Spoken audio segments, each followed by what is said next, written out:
Tout le monde est bienveillant, tout le monde nous encourage, tout le monde nous souhaite d'être encore là dans 30 ans. C'est comme si on était né ici en fait. Purfy, c'est une petite ville qui est sympa quoi. Quand on a des commerçants qui ont envie d'accueillir les gens, qui sont contents d'être là, ben, les gens aussi sont contents d'être là et ça les fait rester. L'idée c'était de pouvoir reproposer un temps d'échange et un lieu de vie aussi ici. Donc en fait on crée un lien entre le citadin et la nature et l'environnement. Il y a énormément de choses qui se passent. Alors oui, il y a beaucoup de travaux, du coup c'est compliqué, mais c'est aussi pour du plus. Tout le monde trouve ça hyper beau. En fait, il y a plein de choses hyper agréables et je trouve qu'on a gagné en confort. Et le fait d'avoir vraiment plus d'étudiants à Nevers, ça change beaucoup de choses. Juste le fait de voir de la jeunesse dans la ville, c'est quand même plus attrayant. C'est le fait que les gens s'impliquent dans les travaux eux-mêmes qui me fait dire que du coup les gens sont fiers évidemment du résultat.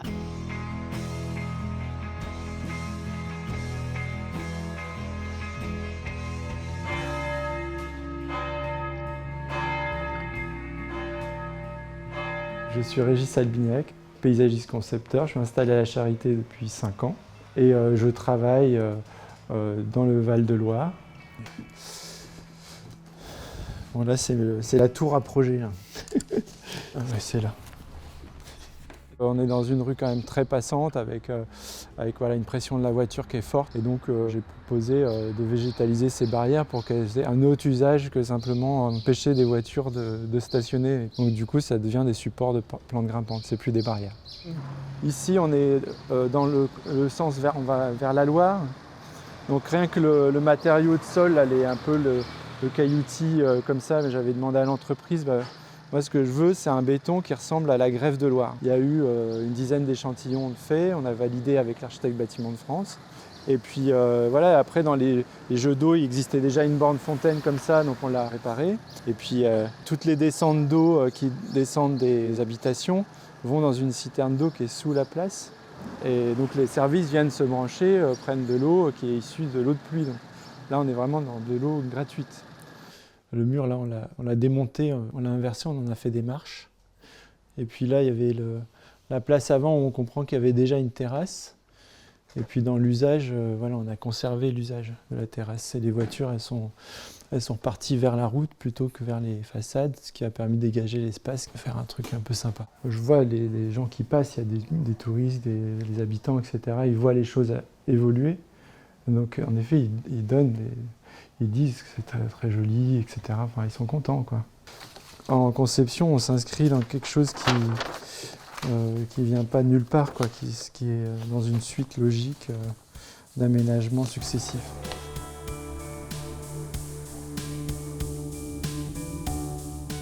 Au-delà de mon travail et du fait que je sois vigneronne, je suis habitante et ce week-end, j'ai des amis qui viennent de Bordeaux.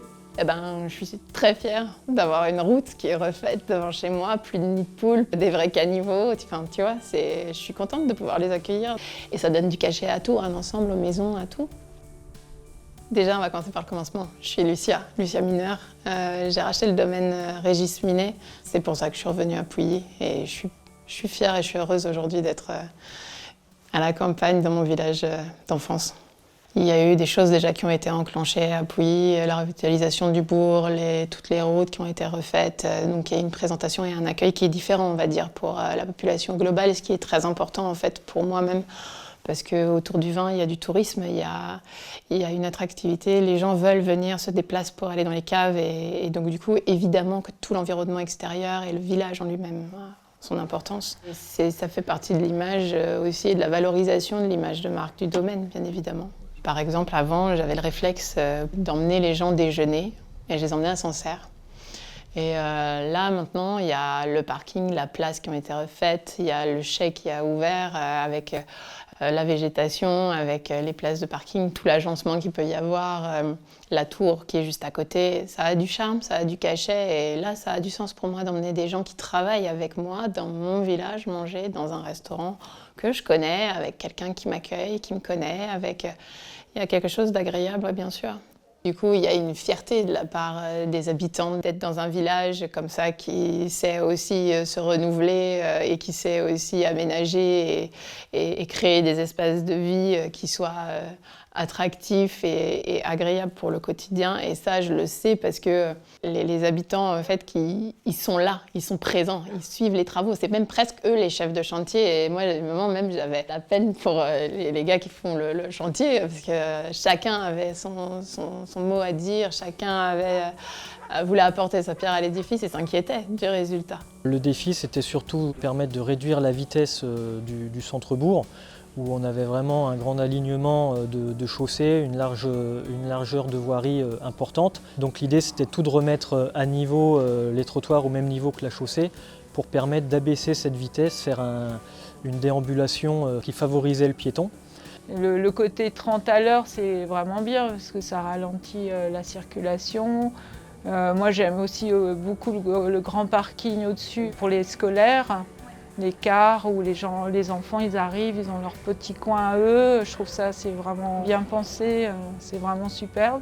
Quand on arrive à un projet fini tel quel, c'est sûr que c'est toujours valorisant. On voit les habitudes changer au fur et à mesure. On s'aperçoit des choses qui ont pu être aussi aménagées en complément ou des petites adaptations, tout ça.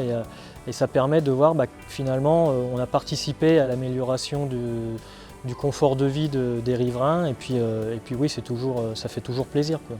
Il y a énormément de choses encore à faire et à développer autour de la Loire. En fait, il faut créer de l'attractivité du tourisme, des lieux d'accueil, de restauration, d'hôtellerie, de tout ça. Ouais, autour de ça, il y a quelque chose encore à faire et à développer, bien sûr.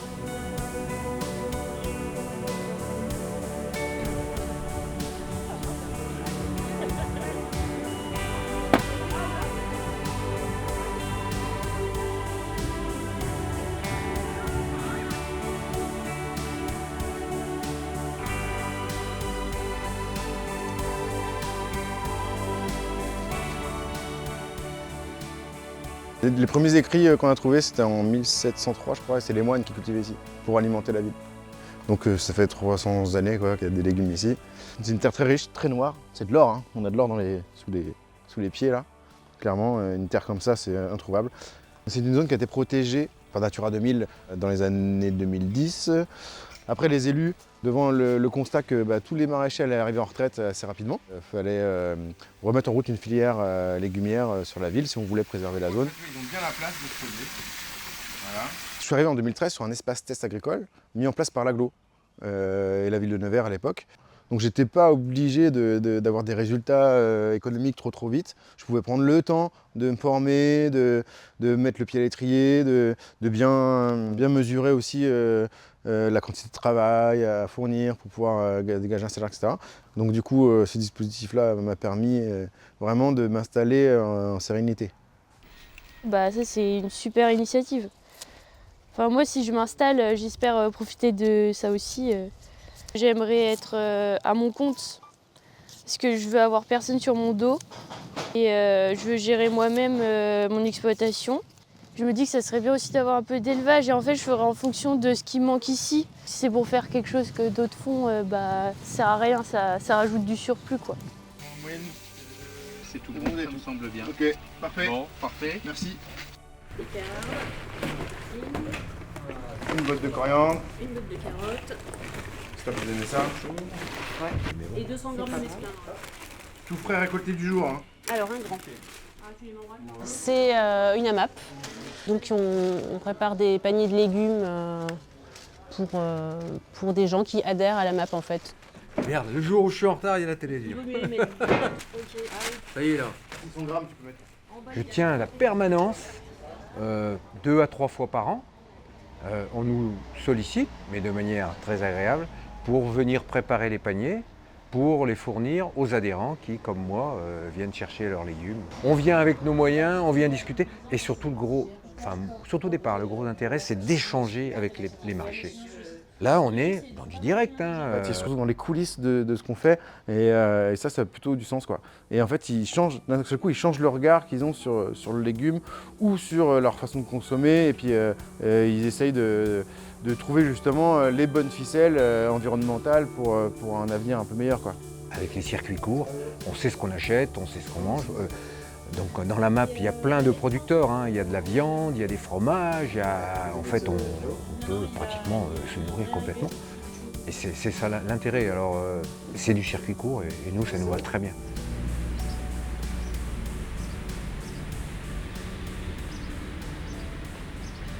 Ah, je trouve ça hyper beau. Je trouve ça hyper beau. Bon, après, j'ai hâte que toutes les plantes poussent et tout ça, mais je trouve ça vraiment hyper beau. Alors, on a de temps en temps des gens qui nous disent « Oui, mais il y a de l'herbe qui pousse au milieu déjà. » Alors non, c'est fait exprès, messieurs, dames.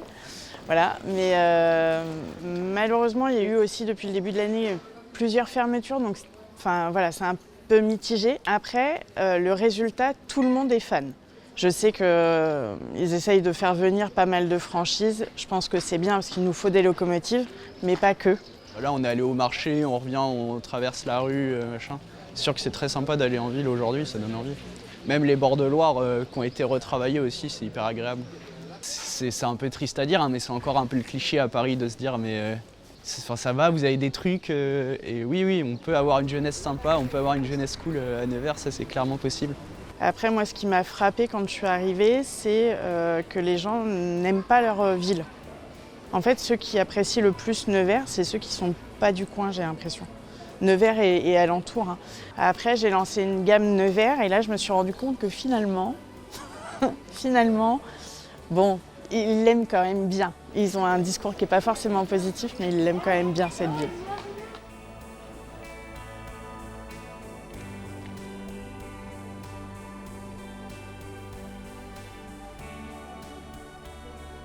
Vous êtes dans la galerie de l'association 47.2. C'est un espace qui est dédié à la céramique. On fait le trait d'union entre La Borne et Saint-Amand-en-Puisaye, qui sont des villages du secteur de Potiers, ancestraux, et qu'on ouvre, je l'ai peut-être déjà dit, le dimanche matin pendant le marché de Caunes. Donc ça draine du monde et des curieux. Ça permet aussi à des céramistes locaux d'avoir une visibilité ici. Et de mon côté, j'ai installé il y a 5 ans, à la naissance du lieu, l'atelier de céramique que j'occupe et que je partage et que j'ouvre à l'association en fonction des projets collectifs ou des résidences. L'autre pôle très très fort, c'est le cinéma. Là, c'est la 4e année qu'on organise un ciné-club qui a lieu tous les premiers vendredis de chaque mois en partenariat avec l'Éden. Et on essaie d'être vraiment assez pointu, mais aussi éclectique et que ça puisse aussi parler au plus grand nombre. C'était un lieu quand même assez emblématique de la ville, imprimerie et aussi la rédaction du journal Le Régional. Ce qui est super, c'est que quand on ouvre au public, on a parfois des vieux monsieur qui passent et qui disent « Ouais, j'ai travaillé ici, je connais, j'ai passé ma carrière là. » Donc ça, c'est assez cool. Parce que c'est vrai qu'un lieu comme ça, il nous a permis de rencontrer des personnes qu'on ne rencontrerait pas comme ça dans la rue. Quelque chose qui nous tient vraiment à cœur, c'est d'accueillir des artistes en résidence. Souvent beaucoup de jeunes artistes dont c'est la première résidence. On s'occupe aussi de résidences en dehors du lieu. Ça, c'est plus des résidences qui nous ont été un peu, on va dire, imposées, mais je dis gentiment, par la DRAC, qui est un peu l'organisme qui nous soutient le plus financièrement. Depuis quelques mois, il y a un vrai rapprochement entre on va dire, les initiatives naissantes de la mairie et ce qu'on fait, ça se rejoint. On se lance plutôt dans des projets thématiques sur les 2-3 prochaines années à venir, notamment autour de l'eau et du rapport à la Loire. Et voilà, et ça ouvre plein de possibilités. Et là, effectivement, on trouve des points d'accroche et des connexions avec des projets de la mairie, via le musée, via les journées du patrimoine immatériel et autres. Donc là, on est en bonne alchimie avec eux, donc ça avance de ce côté-là. Mais je pense que c'est quand même un territoire qui gagne à être plus valorisé. Je pense en tout cas que la mairie aurait intérêt à faire des appels à artistes, à mettre en place des systèmes de maisons-ateliers, à des loyers modérés. Enfin, je pense que ça intéresserait énormément d'artistes en fait, parce que c'est assez bien placé géographiquement et que le cadre de vie, la qualité de vie, elle est quand même assez exceptionnelle. À partir de 2018, on a ouvert la boîte à idées qui a permis de recueillir un bon nombre d'idées des habitants d'Imphy. Suite à la concertation citoyenne, on a mis en place une 40aine d'actions, tous ces thèmes qui touchent à la revitalisation du centre-ville. Par exemple, on a une commission commerce, qui est une commission extra-municipale qui réunit donc 5 élus et 5 habitants.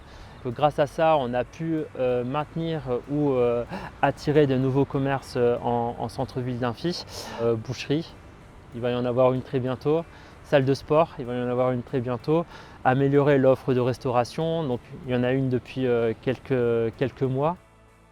Eh bien moi c'est Cindy, j'ai 35 ans, donc je suis gérante de la pizzeria La Pizza avec mon conjoint Romain qui est le pizzaiolo. J'ai expliqué le projet à la mairie et donc de là ils m'ont dirigée vers les différentes aides, donc l'aide au loyer que j'ai bénéficié, que je bénéficie toujours, et du coup l'aide de la Comcom pour la rénovation du coup de l'intérieur et de la façade. C'est pas parce qu'on est une petite ville qu'il faut pas que ça vive, donc puis on a la volonté, je pense que c'est le bon âge, la trentaine, et puis bon on y va. Hein. C'est bien qu'aussi la ville s'intéresse à ces commerçants, puis ils nous donnent des idées, et puis ils ont aussi à cœur, comme nous, de faire vivre la ville. Donc on y travaille, donc c'est sûr que ça ne se fait pas tout de suite, mais on y travaille activement.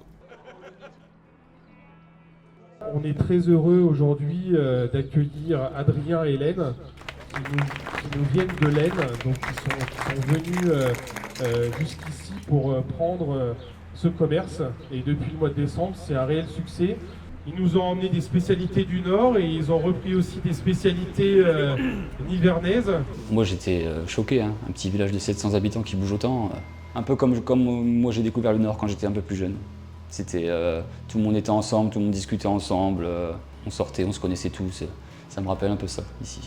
Un jour madame m'a dit j'en ai marre de mon travail. Et à partir de ce moment-là, je suis allé sur SOS Village parce que je connaissais le site. Et puis après ça s'est enchaîné. Pendant 15 jours, j'étais au téléphone toute la journée.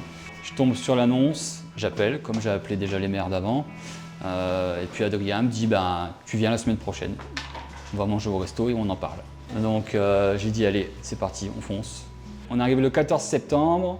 Recherche de comptable, recherche de fonds, rendez-vous à la banque, recherche de fournisseurs de matériel, de commerciaux. Ça a pris 3 mois. La mairie m'a pas lâché, ma banque m'a pas lâché, Initiative Nièvre m'a pas lâché, la Chambre des métiers non plus. C'est ça aussi qui donne de la force, hein.